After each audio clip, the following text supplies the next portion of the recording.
Olá, queridos. Boa noite. A paz do Senhor, tudo bem? Que coisa boa, né? A gente junto aqui, reunidos para falar do Senhor, para falar a respeito do amor dele, da sua tão grande graça, da sua misericórdia. Irmãos, eu não sei quanto a vocês, mas todas as vezes que eu subo aqui, né, esse ano de dezembro, eu e meu marido, nós estamos completando 15 anos de ministério pastoral. Nós estamos debutando. Eu estou já imaginando quando a gente chegar na fase adulta, né, aquilo que o Senhor vai fazer nas nossas vidas. E nesses 15 anos, todas as vezes que eu subo aqui, queridos, é o mesmo temor, a mesma responsabilidade, né, de trazer a palavra que vem do trono de Deus, de trazer a palavra que vem da boca de Deus para a sua vida e para a minha vida também. Porque não se engane, né, os ouvidos mais próximos da minha boca são os meus. E que o meu desejo é que nessa noite, né, o Pai encontre no meu e no seu coração um lugar aberto, receptivo, para receber essa boa semente. Que o Pai encontre nos nossos corações sede pela sua palavra, fome pela sua palavra, sede pela sua presença. O meu desejo é que essa noite seja uma noite de reflexão, de autoanálise, mas que seja uma noite que o nosso coração esteja totalmente voltado para o Senhor, porque verdadeiramente Deus está aqui, amém, queridos? O Pai está aqui neste lugar, Ele congregou os seus filhos para que nós pudéssemos receber dEle. Então eu queria já começar pedindo para você ficar de pé e que nós pudéssemos orar. Porque quanto mais nós oramos, né, reconhecendo a nossa total dependência do Senhor, querido, nós não somos nada sem o Senhor, nós dependemos do Senhor totalmente. Tudo é através dEle, tudo é por causa dEle, né? E quanto mais nós temos esse coração rendido, mais nós recebemos de Deus. Eu ouvi um grande homem de Deus, uma vez dando uma palavra, um homem que eu admiro muito, o nome dele é Gabriel Cantarino, e ele disse o seguinte, que a moeda do céu é a fome. A moeda dos céus é a fome, querido. Quanto mais fome, mais o Senhor derrama sobre nós. E nós vamos começar esse momento da palavra orando, pedindo exatamente isso, que nós tenhamos esse tempo de uma fome como nós jamais tivemos antes, porque, querido, Deus é bom, e Ele derrama conforme aquilo que nós queremos, Ele derrama chuva conforme a necessidade da água, conforme o desejo, a sede. Então que nessa noite o nosso coração, a nossa alma, que nós estejamos sedentos e famintos de receber desse Deus todo-poderoso, desse Deus bom, desse Deus maravilhoso, querido, que é o meu Pai, que é o seu Pai, que gosta de derramar. Hebreus fala isso, que Ele é galardoador, faz parte da natureza dEle. Ele gosta de dar, Ele gosta de abençoar, e Ele está aqui nessa noite para derramar sobre as nossas vidas, segundo a medida da nossa sede, da nossa fome, amém? Você pode erguer as suas mãos mesmo assim, olha, num sinal de redenção, porque o nosso corpo testemunha a respeito daquilo que está dentro de nós, o nosso corpo reage, é instintivo. Então que nessa hora a gente levante as nossas mãos e que nós possamos falar: Pai, nós estamos aqui na sua casa, Pai, nós estamos aqui na sua presença, nós queremos te ouvir, Senhor. Nós queremos, Senhor, estar com o nosso coração totalmente voltado ao Senhor. Pai, nós reconhecemos nesta noite que onde mais nós iríamos, se só o Senhor tem palavras de vida eterna. Nós reconhecemos, Senhor, que o Senhor é tudo que nós precisamos. Nós reconhecemos, ó Deus, que a sua boa mão sobre nós é o que faz a diferença sobre as nossas vidas. Nós reconhecemos, ó Deus, que do Senhor nós podemos receber orientação e direção para todas as áreas da nossa vida. Senhor, nesta hora nós nos apropriamos daquela promessa que o Senhor nos fez em Salmos, no capítulo de número 32, no versículo de número 8, e lá diz que o Senhor nos ensinaria, que o Senhor nos instruiria, que o Senhor nos guiaria com seus próprios olhos. E nesta noite, Pai, nós sabemos que os seus olhos estão sobre nós. Então, Deus, com o nosso coração nós clamamos agora: nos ensina, nos instrui, nos ensina o caminho que nós devemos seguir. Não há nada em nós que ofereça resistência ao Senhor, mas nós queremos que a nossa mente nesta hora e o nosso coração, a nossa motivação seja totalmente alinhado com aquilo que está no seu coração, Pai, porque nós reconhecemos o teu domínio e o teu senhorio sobre nós. Senhor, nós não queremos ouvir palavras de homens, nós queremos ouvir nessa noite a palavra que vem da boca de Deus, a palavra que restaura, a palavra que cura, a palavra que levanta, a palavra que preenche, a palavra que recalcula rotas, a palavra que redireciona vidas, a palavra que reposiciona, Senhor, situações. Que essa palavra seja liberada sobre nós nesta hora, Pai. É o que nós pedimos ao Senhor, em nome de Jesus. Amém e amém. Amém, querido. Você pode já assim abrir a sua Bíblia no livro de Lucas, no capítulo de número 22. Pode se assentar. Lucas, capítulo de número 22. E nós vamos ler a partir do verso de número 7. No livro de 1 Coríntios, você não precisa abrir, Paulo, ele vem tratar com a igreja de Coríntios. Então lá, por volta do capítulo 11, ele vai falar a respeito da ceia. E ele então dá uma advertência, ele diz assim: irmãos, examinem a você mesmos. Cada um se examine a si próprio, para que você não tome, não participe da ceia indignamente. E é por isso que nessa noite, eu quero te convidar a fazer uma viagem comigo, lá para o livro de Lucas, capítulo de número 22, a partir do verso de número 7, para que nós possamos aprender com o mestre. Esse capítulo vai falar a respeito da ceia, a primeira ceia que aconteceu, o modelo, quando Jesus se reuniu com seus discípulos.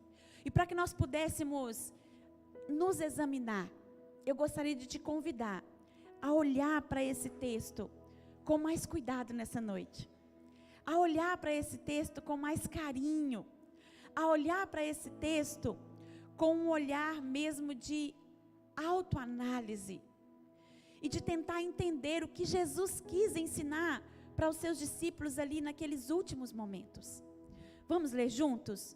Lucas, capítulo de número 22, a partir do verso de número 7, diz assim: chegou, porém, o dia dos asmos, em que importava sacrificar a Páscoa, era a festa da Páscoa.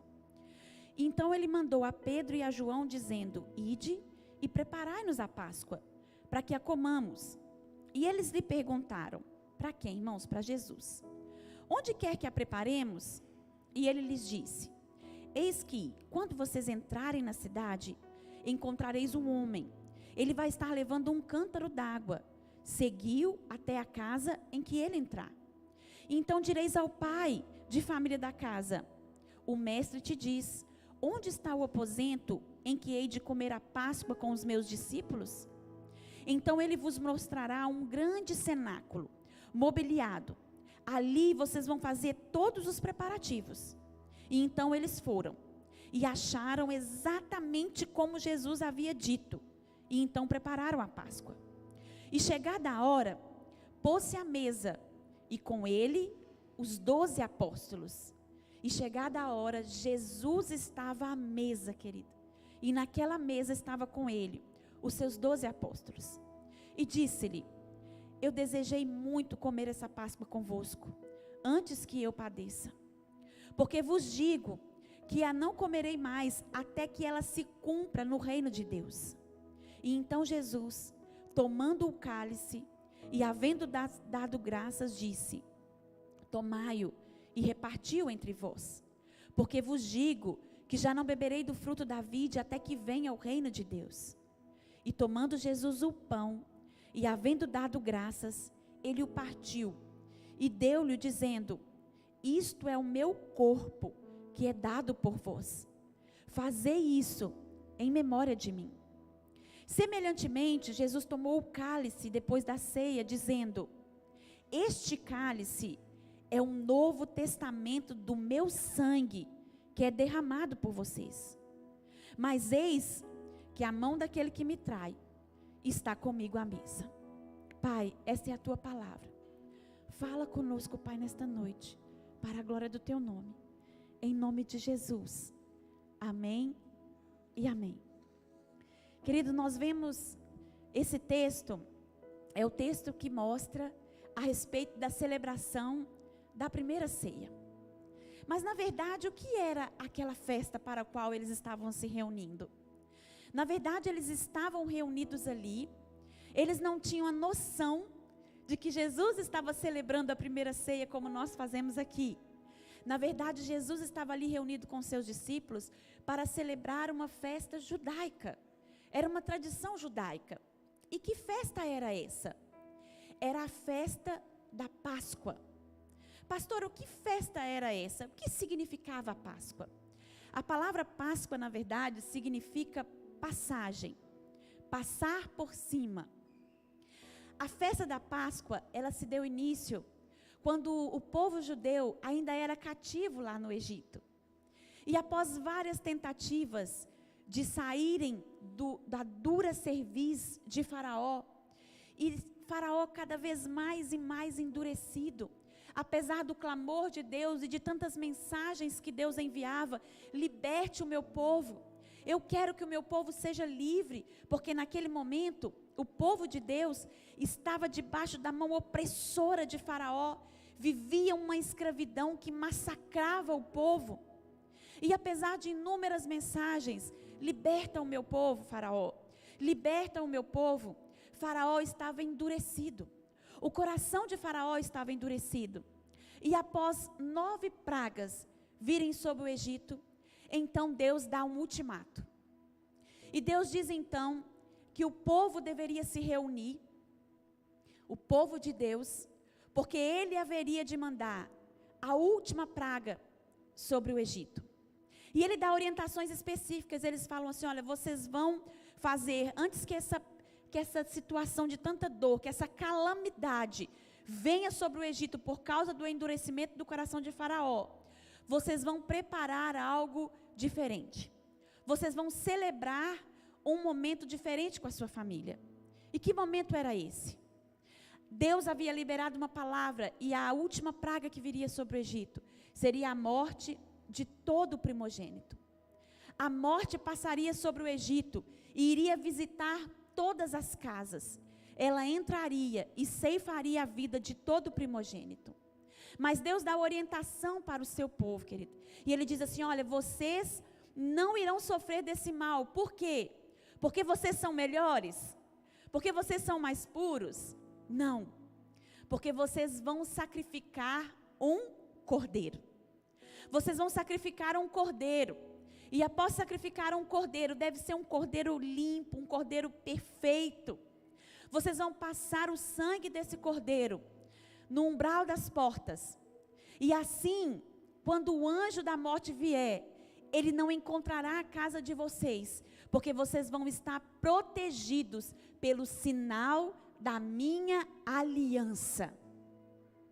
O sangue na porta simbolizava a aliança de Deus com aquele povo. Aquela noite deveria ser celebrada. E a Páscoa trazia para os judeus a ordenança de que eles comessem pão, mas um pão sem fermento, para lembrar para o povo que eles não somente sairiam do Egito, mas que era importante que o Egito saísse de dentro deles.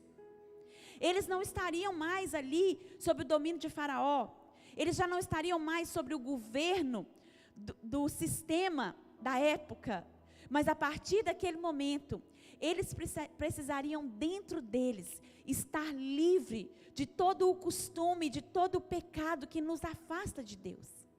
Eles também comeriam aquela Páscoa com ervas amargas, para que eles pudessem se lembrar,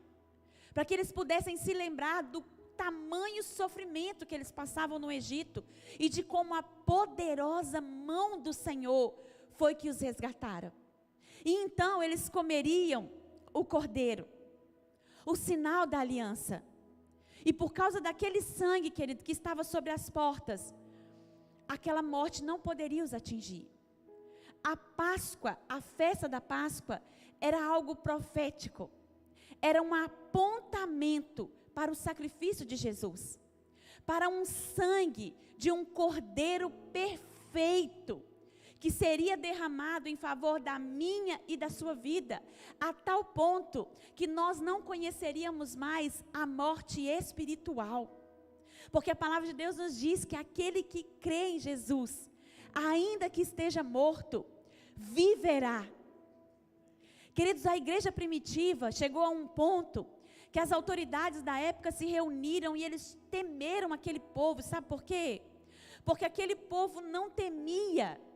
Ele não apresentava temor diante do maior medo que assolava a espécie humana, a qualquer homem. O maior medo do homem era a morte. Mas a igreja primitiva, ela não temia morrer, porque ela sabia, querido, que aquele sangue perfeito que foi vertido na cruz do Calvário, nos garante vida e vida eterna. O povo de Deus é um povo alegre. O povo de Deus é um povo festivo, sabe por quê? Porque existe um sangue perfeito que nos livra e que nos guarda. E era exatamente esse momento que Jesus então se reúne com seus discípulos. Vamos comemorar a Páscoa. Vamos fazer a Páscoa. Porque naquele momento que os discípulos não sabiam, ainda não conseguiam compreender, é que a Páscoa estava prestes a se cumprir. Naquela sexta-feira, o nosso Jesus, o Cordeiro de Deus que tira o pecado do mundo, ele iria para uma cruz e iria se entregar no meu e no seu lugar, querido.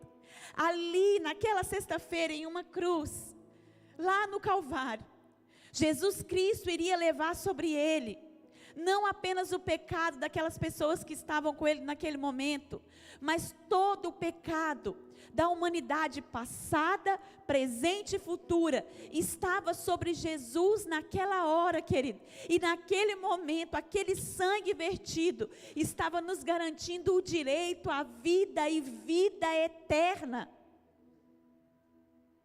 E então ali, no meio daquela celebração, daquela festa, Jesus começa a dar um passo além, a ensinar coisas a mais para os seus discípulos, porque a revelação de Deus, querido, ela é progressiva, ela vai de glória em glória, não é assim que a palavra de Deus diz? A palavra de Deus nos diz que a vereda do justo, ela é como a luz da aurora, que vai brilhando mais e mais, até ser dia perfeito. A vontade de Deus, e ela tem se cumprido em toda a humanidade, e é a vontade de Deus para nós, como indivíduos também, é que nós possamos crescer na revelação de quem Deus é que nós possamos prosseguir, como se fossem degraus, e que a gente possa subir degrau após degrau, conhecer e prosseguir em conhecer ao Senhor, porque quem pode entender a mente de Deus? Quem pode instruir o próprio Deus, querido? Deus é uma fonte inesgotável. E por mais que nós o conheçamos, nunca haverá um momento em que nós tenhamos conhecido tudo. E Deus naquele momento, Jesus naquele momento, estava ali reunido com os seus discípulos e queria ensinar coisas profundas a respeito daquele momento, e que mais tarde a igreja reconheceria como os 2 sacramentos que nós temos na igreja. Nós temos 2 sacramentos na igreja. O primeiro é o batismo. É quando você publicamente faz uma confissão de fé, onde você ali, simbolicamente, deixa o velho homem nas águas para nascer de novo para Cristo. E o segundo sacramento é o memorial, a ceia do Senhor que nós vamos celebrar nessa noite. E o meu convite para você é que nós possamos olhar para essa mesa nesta noite, segundo o ponto de vista original. Que nós possamos aprender com o melhor, que nós possamos aprender com o mestre, que nós possamos aprender com aquele que é o dono de todo conhecimento, sabedoria, com aquele que criou todas as coisas. E quando nós olhamos para aquele dia e para aquela celebração, nós podemos tirar tantas lições. E eu gostaria de compartilhar com vocês algumas delas nessa noite, para que nós possamos nessa hora fazer uma autoanálise para esse momento de mesa, para esse momento de ceia com o Senhor. A primeira coisa que nós vemos Jesus ensinar e Jesus dizer é para eles entenderem que a ceia era um memorial. Jesus disse assim: olha, fazei isso em minha memória. Fazei isso em minha memória. Jesus estava dizendo para ele: olha, vocês vão repetir esse ato, porque vocês precisam se lembrar. Um memorial é algo que nós fazemos para manter a nossa mente, a nossa memória ativa, sim ou não? Querido, Jesus nos conhece, Deus nos conhece, e Ele sabe o quanto nós somos rápidos em esquecer. Então a primeira lição que Jesus queria nos ensinar naquele dia era: se lembre. Se lembre. Não deixe que isso apague da sua memória. Não deixe que as coisas, por mais que elas façam parte do seu cotidiano, né, que a ceia, que o sacrifício, que o amor de Jesus comece a fazer parte do seu cotidiano de tal forma que ela perca para você o valor, porque Ele sabia que nós, seres humanos, somos rápidos em esquecer. Tem um meme na internet de uma ovelhinha, vocês já viram? O pastor vai lá e com muito cuidado ele tira a ovelha de um precipício. E quando ele tira a ovelha, ela corre, dá 10 passos e cai de novo no precipício. Porque ela é fácil em esquecer. E a vontade de Deus é que nós não nos esquecêssemos daquilo que Jesus havia feito por nós, daquilo que Jesus fez por nós e de quão importante, de quão fundamental e de quão definitivo foi o sacrifício de Jesus. Sabe, eu me lembro que quando eu era criança, uma das minhas avós tinha uma casa no interior. Mas era um interior assim, bem interior mesmo. Era bem lá, como nós dizemos em Minas, bem lá na roça. E eu me lembro que quando a gente chegava lá, apesar dos meus pais serem do interior, eles foram para a cidade, para a capital, quando a minha irmã mais velha nasceu. Então eu já nasci na capital. Irmãos, eu já tinha o hábito de uma pessoa que nasce na capital. Eu já tinha o hábito de tocar no interruptor e a luz acender. Eu já tinha o hábito de girar a torneira e a água sair. Eu já tinha o hábito de girar a torneira do chuveiro e cair água quentinha sobre mim na hora do banho. Eu já tinha o hábito de abrir, né, as tupperwares lá e o alimento já está lá dentro das tupperwares pronto para ser preparado. Quando não, já preparado. E quando nós íamos para a casa da minha avó, lá bem no interiorzinho, lá nós não tínhamos nem água encanada e nem luz elétrica. Lá à noite, nós acendíamos a lamparina, nós acendíamos o lampião para iluminar, para que nós não ficássemos no escuro. E nós precisávamos economizar, porque naquela época era caro o combustível. Lá no interiorzinho, nós lavávamos a vasilha nas talhas. Nós colocávamos as vasilhas assim em uma bacia e íamos com uma caneca deitando água para lavar as vasilhas. Eu me lembro que pela manhã, logo cedinho, eu ouvia um ruído assim muito seco, um barulho assim de ferro com ferro. E então logo eu sentia um cheirinho assim suave chegando no quarto. Era o cheirinho do café sendo moído, passando ali pela prensa e sendo moído para que então, depois daquilo, ela pudesse passar o café para o nosso café da manhã. E à noite, quando chegava a hora do banho, aí, irmãos, é que era muito mais diferente. Nós aquecíamos água no fogão a lenha. Você se lembra disso também? Tem alguém aqui que passou por isso, que teve essa boa experiência? E nós aquecíamos a água, queridos, no fogão a lenha, não era assim? E depois que nós pegávamos aquela água quente, nós deitávamos em uma bacia muito grande e colocávamos um pouco de água fria, porque a gente precisava temperar a água. Não era temperar com sal e pimenta, era temperar com água quente e água fria, e só depois a gente podia tomar o banho. Querido, nós ficávamos lá 30 dias nesse ritual. E então quando nós chegávamos em casa, que nós abríamos a primeira vez a torneira, e caía aquela água quente sobre nós, sem sacrifício nenhum, sem ter que primeiro colocar água para esquentar e esperar a água esquentar no fogo a lenha. Não era no fogo de gás, era no fogo a lenha, irmãos. Uma água não se esquenta no fogo a lenha com 10 minutos. Tem que ser algo bem pensado, bem planejado. Mas agora de volta a casa, era só girar a torneira e tinha água quente. Agora de volta a casa, quando nós queríamos beber um café, era só abrir o pote.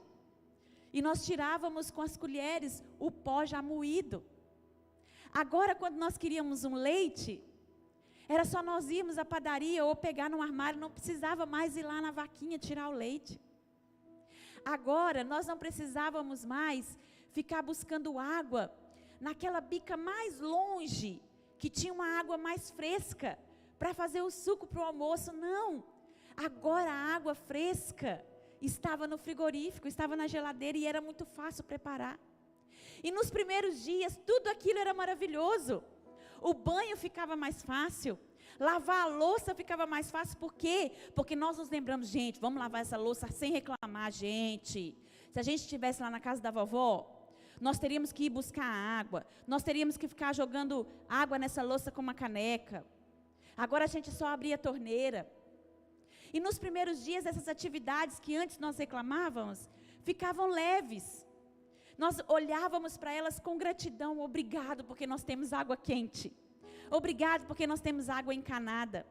Obrigada porque nós temos os alimentos já pré-prontos no armário. Obrigado porque para ter luz é só tocar o interruptor. Mas de novo, queridos, com o passar dos dias, nós íamos nos esquecendo. Nós íamos nos acostumando. Aquilo ia ficando corriqueiro e normal. Querido, eu ainda me lembro da primeira vez que o Senhor Jesus me tocou. Eu ainda me lembro quando eu não sabia o meu valor. Eu não sabia quem eu era e não tinha perspectiva para onde eu iria ir, ou onde eu iria chegar, ou onde eu poderia chegar. E eu ainda me lembro daquele dia que Jesus me tocou, e o que eu senti foi, se alguém tão grande e tão importante como o próprio Deus sabe que eu estou aqui, que eu existo, então a minha vida vale a pena. Querido, e hoje, 30 anos depois, eu tenho tentado e condicionado a minha mente a fazer o que Jesus estava ensinando para os seus discípulos naquele dia. Se lembre. Se lembre. Não se esqueça. Essa mesa que nós colocamos todos os meses é uma parada obrigatória para nós aqui todos os meses, em algumas igrejas até todas as semanas. Mas quando nós colocamos essa mesa, o que eu desejo no meu coração é que você ouça aí no seu coração uma voz que vem do alto dizendo: não se esqueça. Se lembre que para você cear comigo, para você ser um comigo, foi pago um alto preço. A ceia não diz respeito a trigo. Jesus compartilhou o pão. Na ceia não diz respeito à uva. Jesus compartilhou o vinho. Querido, é o trigo amassado, é o trigo moído, é o trigo assado, é a uva esmagada. Foi o sacrifício do nosso Jesus, custou um preço e preço de sangue. Se Ele tão somente tivesse morrido por nós, já seria maravilhoso, mas além de tudo, que você precisa ter a perspectiva de que Jesus deixou a glória, de que Jesus naquele momento fez a coisa mais dolorosa para Ele. Você sabe qual coisa foi essa? Estar separado do Pai, porque naquele momento que Jesus estava na cruz, era somente Ele e os nossos pecados. Era somente Ele e a condenação que repousava sobre nós. Querido, nós éramos inimigos de Deus. E nesta noite, a ceia do Senhor vem dizer para você: se lembre. Se lembre que havia um muro de inimizade entre você e o Senhor. E esse muro foi rompido por causa do que Jesus fez por mim e por você. Se lembre que Ele se entregou, Ele se deu.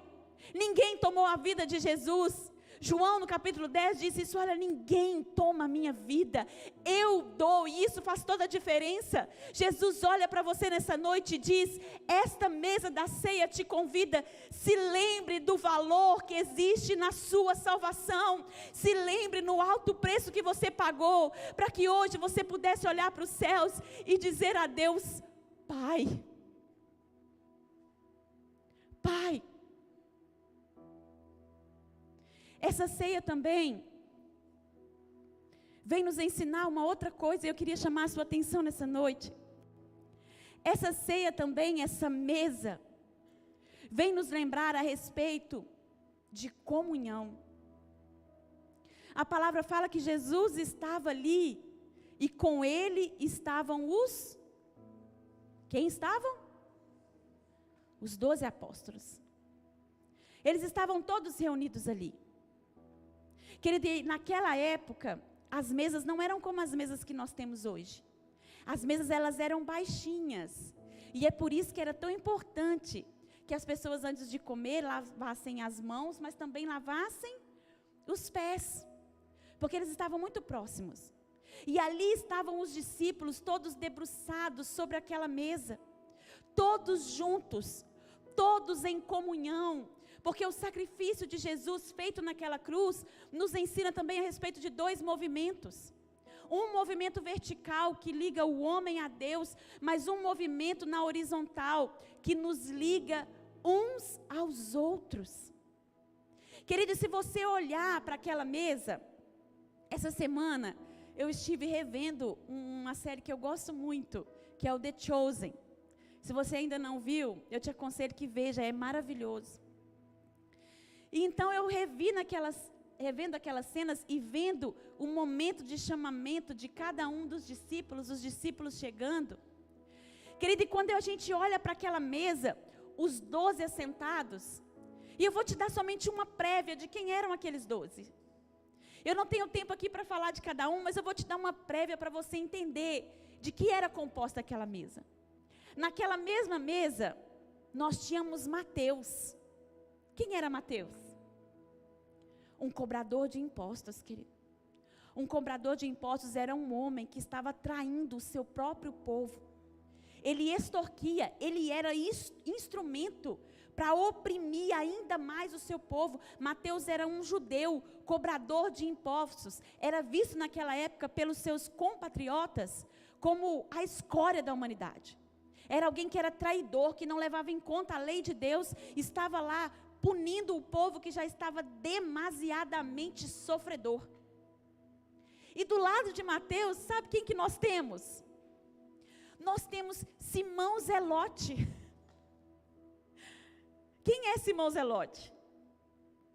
Simão Zelote, essa palavra Zelote, era uma facção que existia na época, de homens que eram treinados, recebiam um treinamento, como se diz? Um treinamento para luta.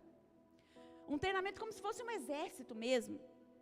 Um treinamento porque eles estavam dispostos a fazer qualquer coisa pelo reino de Deus, pelo povo judeu. É como se eles fossem naquela época os terroristas que nós temos hoje. Eles estavam dispostos, os zelotes eram treinados para matar ou morrer em nome de Deus. Ele era um fundamentalista, ele era um radical. Queridos, e nós temos ali na mesa um homem que um dia havia sido um cobrador de impostos e um homem que um dia havia sido um radical. E o que unia aqueles dois homens? Cristo. Cristo unia aqueles dois homens. Cristo congregava aqueles dois homens. Porque aqueles dois homens precisaram abandonar aquilo que eles eram antes, para se unir àquilo que eles eram agora, através de Cristo. Querido, a ceia vem nos ensinar o quão importante é a comunhão uns com os outros. A ceia vem nos chamar a ser uns com os outros. A ceia vem nos ensinar a olhar para o meu irmão, e ainda que ele seja diferente, e completamente diferente, entender que aquilo que nos une é muito maior do que aquilo que nos separe, e quem nos une é Jesus. A ceia vem dizer que nós precisamos estar assentados, todos em uma mesa, e que nessa mesa sentados, nós todos somos iguais. Não existe ninguém que sobreponha a ninguém, não existe ninguém que seja mais importante que ninguém. Nessa ceia nós somos todos iguais, e nessa mesa da comunhão, querido, é nessa mesa da comunhão que nós somos restaurados, que nós somos curados, que nós somos levantados. É nessa mesa da comunhão que nós vemos a unidade atrair os olhos de Deus e milagres serem gerados. Querida, a comunhão é algo tão importante, que depois que Jesus havia subido aos céus, os discípulos ficaram um pouco perdidos. E agora? E agora, aquele em quem nós depositamos toda a nossa confiança, ele morreu, ele foi crucificado. Alguns dizem que ele ressuscitou, mas será que isso é verdade? E alguns homens estavam preocupados, e a palavra fala, depois você pode ler na sua casa, em Lucas no capítulo 24, que 2 dos seus discípulos, apesar de Jesus ter dado uma ordem, fiquem em Jerusalém, aqueles 2 discípulos tomam uma decisão, nada sábia, e eles decidem ir para Emaús. Emaús estava no sentido contrário de Jerusalém, mas aqueles 2 discípulos vão, e no caminho, um homem vem se reunir com eles. Então ele diz, olha, a respeito de que vocês estão falando? Eu imagino que eles estavam angustiados, né? E agora a gente tinha colocado toda a nossa esperança, e o que será de nós? O que nós vamos fazer? Nós estamos com medo, o Império Romano está nos perseguindo. Então aquele homem pergunta, olha, a respeito de que vocês estão falando? E eles olham para ele e dizem, olha, você não sabe, todo mundo sabe o que aconteceu, e você não está sabendo? Então ele começa a dizer, os discípulos começam a dizer a respeito dos últimos acontecimentos, e aquele homem começa a esclarecer. E ele vai com eles durante todo o caminho. Todo o caminho.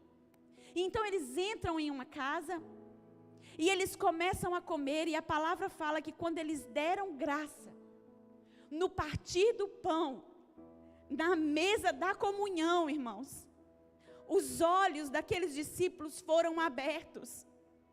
Querido, não foi necessário que Jesus fizesse outro sacrifício, porque o sacrifício de Jesus, ele foi perfeito, e ele é eterno, e ele é suficiente.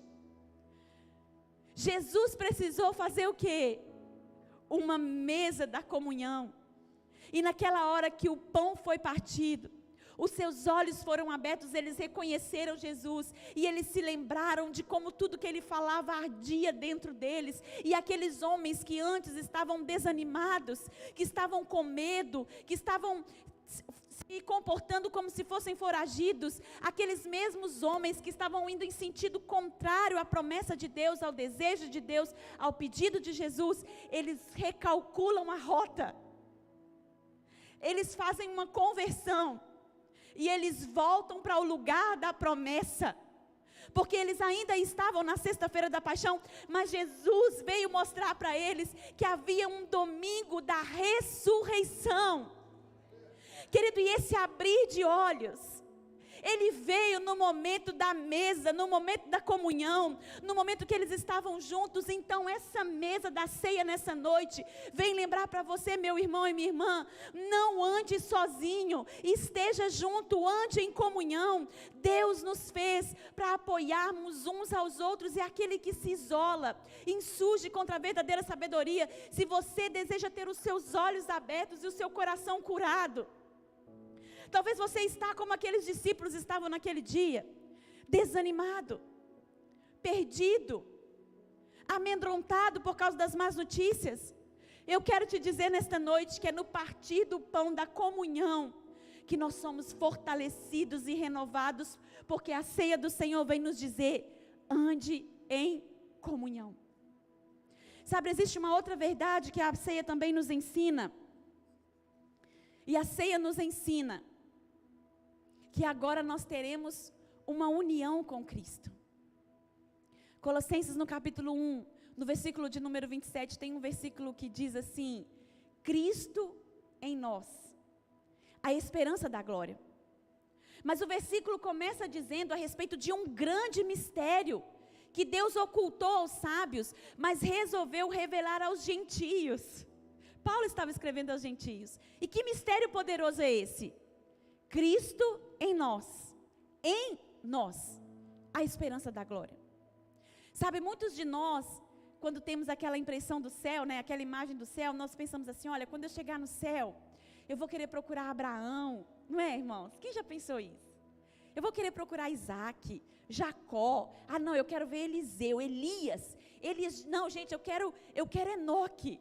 Eu quero conhecer Noé e tantos homens, né, que fizeram tantas proezas em Deus. Querido, mas sabe um dia que o Senhor me levou a entender que, na verdade, esses homens é que vão procurar a nós, e quantas vezes nós desprezamos esse benefício, porque eles vão querer saber como foi viver uma vida tendo Cristo em nós. Querido, isso eleva muito o nosso nível de responsabilidade, porque aqueles homens tinham Cristo, tinham Deus, tinham o Espírito Santo sobre, mas nós temos o Espírito Santo em nós, é dentro de nós. Em João, no capítulo de número 6, Jesus havia multiplicado o pão, lembra disso? 5 pães e 2 peixinhos, alimentou toda uma multidão. E então depois Jesus sai dali, e ele tenta se esquivar do povo, mas o povo começa a perseguir Jesus. Então Jesus diz: olha, vocês estão me procurando, porque vocês têm fome, vocês querem o pão. Mas Jesus então olha para eles, e em João, no capítulo 6, no versículo de número 48, Jesus dá uma declaração maravilhosa, e ele diz assim: olha, eu não sou padeiro. Vocês não devem me procurar como um meio para conseguir algo. Vocês não devem me procurar simplesmente para receber uma bênção, para que vocês sempre tenham o pão carnal, para que você tenha um marido, para que você tenha uma esposa, para que você tenha cura no seu corpo físico, para que você tenha prosperidade, para que você tenha dinheiro. Eu não sou um meio para o qual você precisa obter outras coisas. Eu sou o fim de todas as coisas. E Jesus então naquela hora diz: olha, se você tem fome, eu não sou o padeiro, o meio pelo qual você vai conseguir se alimentar. Jesus então brada: eu sou o pão da vida. Querida, esse é o Jesus que nos convida para cear com Ele. Se você tiver fome, venha até mim e coma. Os nutricionistas lançaram uma frase, né, que ficou muito famosa aí no início dos anos 2015, 2016. E essa frase dizia o quê? Você é aquilo que você come. Mas eles não sabiam que Jesus já havia nos ensinado esse princípio, há muito tempo. Querido, Jesus naquele momento está dizendo: olha, coma de mim, participe de mim. Que eu esteja na sua vida até o ponto que quando as pessoas olharem para você, ela não vai saber quem é você e quem sou eu, porque nós vamos estar misturados. Eu vou fazer parte de cada célula, de cada órgão, de cada tecido do seu corpo, de cada motivação. Você vai poder, o meu desejo, Jesus diria naquela noite, é que você possa declarar como Paulo disse: não vivo mais eu, mas Cristo vive em mim. A ceia serve para te lembrar que a sua vida não é simplesmente sua. Cristo agora vive em você. E cada passo que você dá, e cada palavra que você diz, e cada atitude que você tem, devem revelar a Cristo.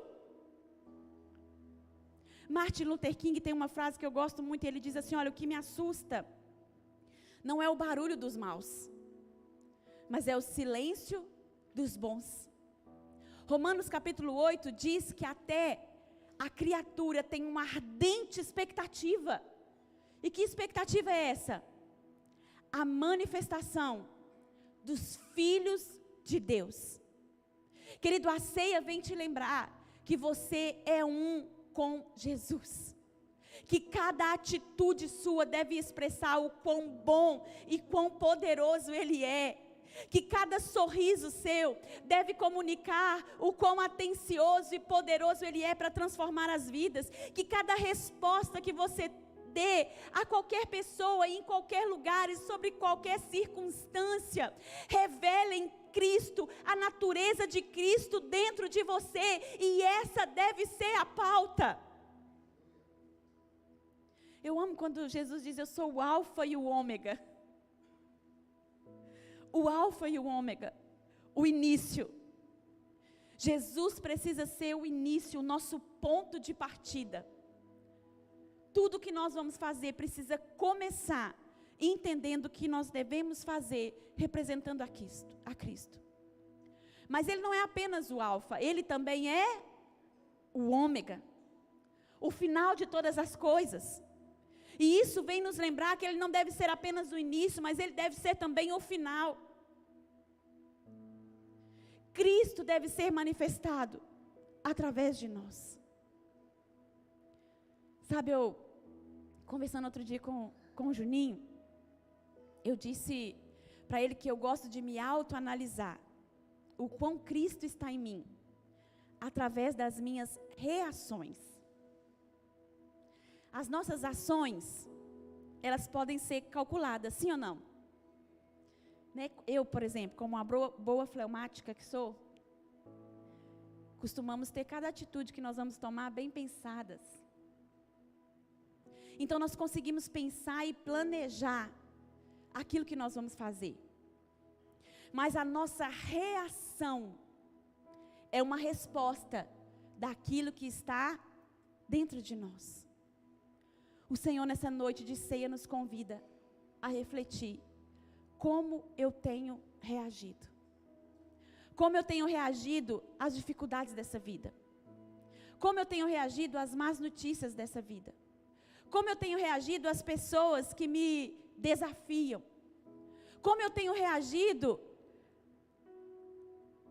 à pressão. Como eu tenho reagido à forma como as pessoas que estão acima de mim se colocam na minha vida. Como eu tenho reagido. E querido, não existe outra receita para nós, a não ser entender que Cristo está em nós. E que nós agora precisamos expressar a sua natureza. Sabe, mas a ceia também vem nos ensinar uma outra realidade. A ceia vem nos ensinar, quando Jesus diz que Ele estava celebrando aquele momento, porque Ele não comeria mais conosco, nesse ambiente terreno. A ceia vem nos ensinar a respeito da nossa bendita esperança. De que nós estamos aqui, o que nós estamos fazendo, querido, não se limita àquilo que nós fazemos aqui na terra. A ceia é essa parada obrigatória para te lembrar, para um apontamento de que nós um dia vamos celebrar a grande ceia. De que nós um dia estaremos com Jesus. E então nós celebraremos com Ele pessoalmente essa comunhão de Cristo com a igreja. João capítulo 14, Jesus disse assim: olha, creia em Deus, creia também em mim. Não se turbe o vosso coração. Na casa de meu Pai existem muitas moradas. E Ele disse assim: olha, se isso não fosse verdade, eu nunca, jamais teria dito para vocês. Sabe por quê, meu irmão? Porque Deus não é homem para que minta, e nem filho do homem para que se arrependa. Se Ele disse, Ele vai cumprir. E então Ele diz assim: olha, eu vou preparar para vocês um lugar maravilhoso, para que onde eu estiver, vocês estejam também. E quando nós olhamos para essa ceia, querido, essa ceia deve nos motivar a tirar o nosso olhar das coisas aqui da terra, porque se a luta, se a dificuldade, se a adversidade, ela é passageira, a glória que repousa sobre nós, ela é eterna. E naquele grande dia nós estaremos com Ele. E a palavra fala que naquele dia da ceia, Ele enxugará dos nossos olhos toda lágrima. E já não haverá mais dor, nem pranto, nem tristeza. Já não haverá mais doença, já não haverá mais lamento. E nós estaremos diante dEle, de eternidade em eternidade, dizendo: Santo, Santo, Santo, Santo é o Senhor. Essa ceia aponta para aquele grande dia, onde Ele vai congregar todos os povos, de todas as raças, tribos, línguas e nações, e todos irão dobrar os joelhos e dizer que só Jesus Cristo é o Senhor. Essa ceia é uma parada obrigatória, para te dizer: não ande com o seu coração turbado, não ande com o seu coração tão ansioso, como tudo que você tivesse, fosse isso que você pode ver ou tocar. Como se tudo que você tivesse fosse as coisas aqui desse tempo, desse século. Não ande nessa terra, nesses dias, com seus olhos focados apenas naquilo que é material, mas construa, como está escrito em Mateus, no capítulo de número 6, um tesouro na eternidade. Confie o seu coração. Hoje nós celebramos essa ceia, mas haverá um dia, querido, que nós vamos celebrar essa ceia com o Cordeiro vivo, com o Cordeiro Santo que tirou todo o pecado do mundo. Haverá um dia que nós estaremos diante dele, e para isso nosso coração precisa estar totalmente rendido. Será que você pode ficar de pé no seu lugar?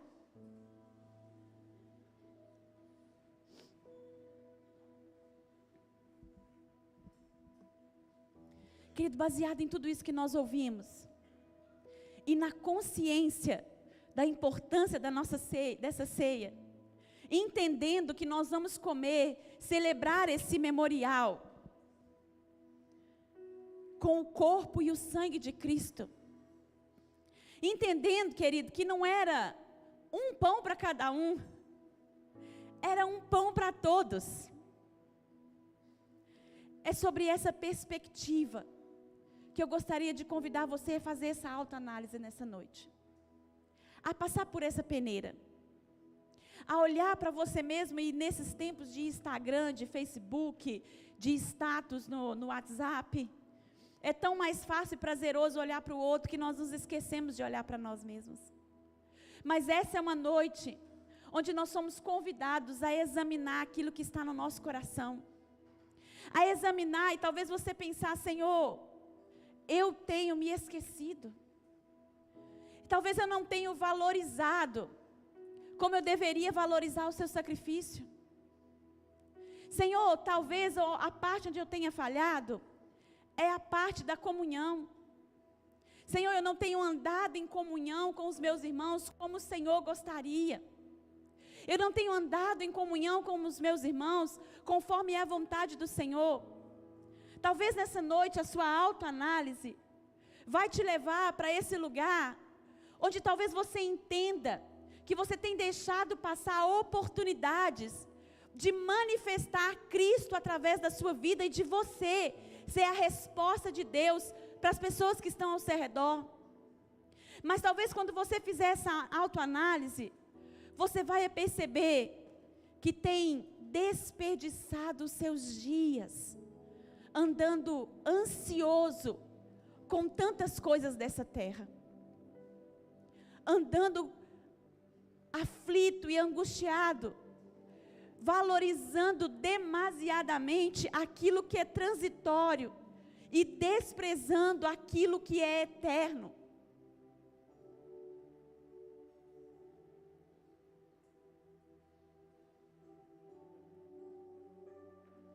A ceia é esse momento, querido. A ceia é esse momento de olhar para essa mesa da comunhão, mas também de se lembrar de Jesus naquela cruz. E naquele momento, nos últimos momentos, quando ele, podendo dizer qualquer coisa, ele escolheu dizer: Pai, perdoa-lhes. Eles não sabem o que eles estão fazendo. E quando ele disse: Pai, perdoa-lhes, ele estava dizendo: olha, no reino dos céus tem lugar para todo mundo. Tem lugar para você que se esqueceu. Tem lugar para você que tem andado desgarrado. Tem lugar para você que tem valorizado demasiadamente as coisas desse mundo. Mas tem lugar para você que ainda talvez não conheceu a Jesus. Não sabe quem Jesus é. O dia da ceia é esse dia de entender que Jesus Cristo é o nosso Cordeiro Santo, que tira o pecado do mundo e que se entregou para morrer em nosso lugar.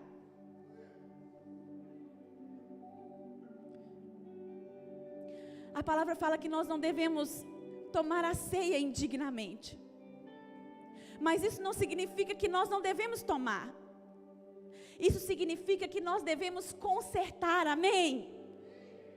Se nós estivermos descendo uma escada, e lá pelo 3º degrau, e essa escada tiver aí uns 17 degraus, você tropeçar e cair, qual é a sua reação?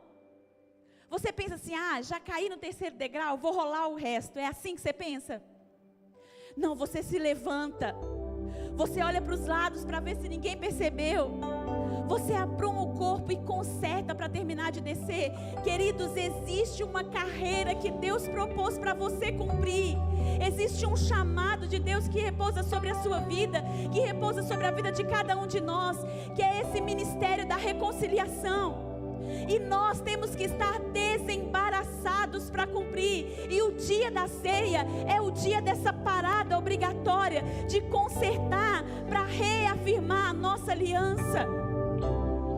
Então eu gostaria de te chamar agora aqui na frente, já deixando claro para você que talvez eu seja a primeira pessoa a estar aqui.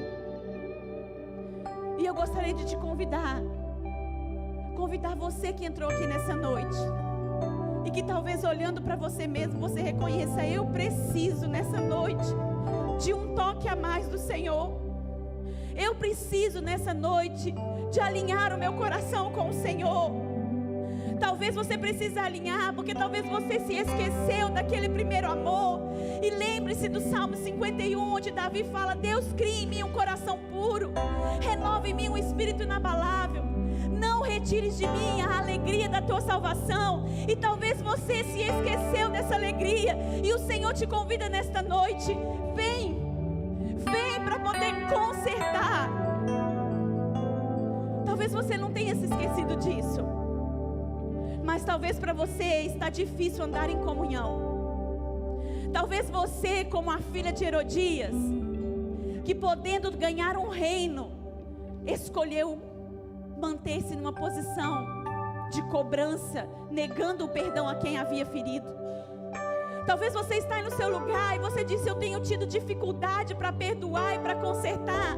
Nessa noite o Senhor te chama: meu filho, eu estou aqui para curar as feridas do seu coração, a tal ponto em que o perdão vai fluir. Então, se você está aí, talvez você tenha tido dificuldades nessa comunhão, você está tendo dificuldades em exercer esse perdão, o Senhor te convida nessa noite: tem uma mesa posta, vem para o meu altar. Eu posso te ajudar a andar em perdão.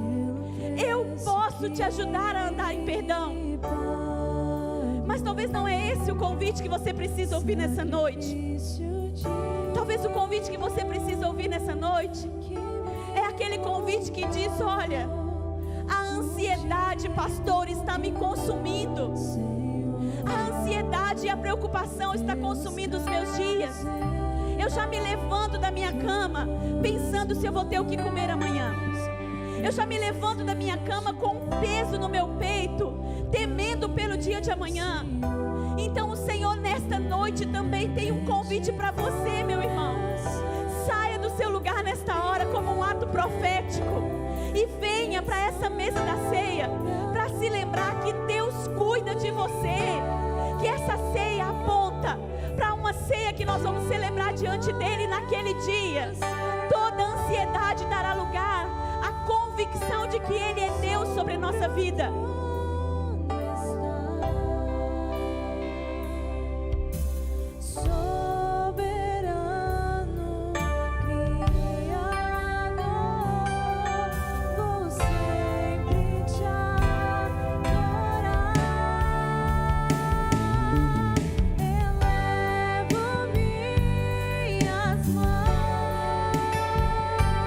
Oh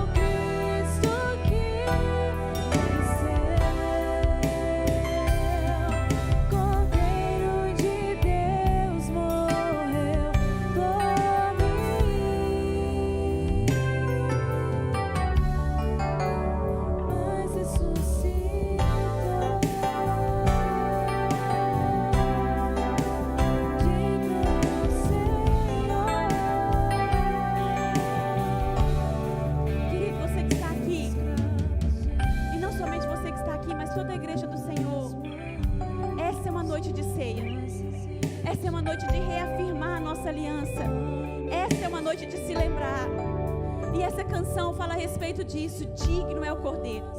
Então, independente de como você entrou por aquela porta, que esse seja o momento de nós, como igreja do Senhor, alinharmos o nosso coração para poder ceiar com Ele, para poder exercer a nossa comunhão com Ele. Querido, essa não é uma noite comum, esse não é um ato comum e não pode cair no automatismo. O Senhor nos congregou nessa noite para que nós pudéssemos renovar a nossa aliança, fazendo o memorial do sacrifício dele na cruz nessa hora. Então eu quero te convidar a fechar os seus olhos, a elevar o seu coração e a sua mente ao Senhor, e declarar e deixar que a sua vida a partir de agora seja pautada por esse sacrifício perfeito que Jesus Cristo fez naquela cruz. Naquela cruz Ele estava dizendo que Ele te aceita. Naquela cruz Ele estava dizendo que Ele te perdoa. Naquela cruz Ele estava dizendo que Ele mesmo se fazia pecado, para que nós fôssemos feitos a justiça de Deus. Nós não estamos aqui para colocar em você um senso de culpa, mas nós estamos aqui para reavivar no seu coração o tamanho benefício que é estar sentado nessa mesa. Será que você pode erguer as suas mãos e começar a fazer a sua oração ao Senhor de entrega, dizendo: Pai, eu estou aqui nessa noite porque eu quero valorizar essa lembrança. Eu me lembro do teu sacrifício. Pai, eu estou aqui nessa noite porque eu quero andar em comunhão. Eu estou aqui nessa noite porque os meus olhos estão na eternidade. Então diga a Ele nesta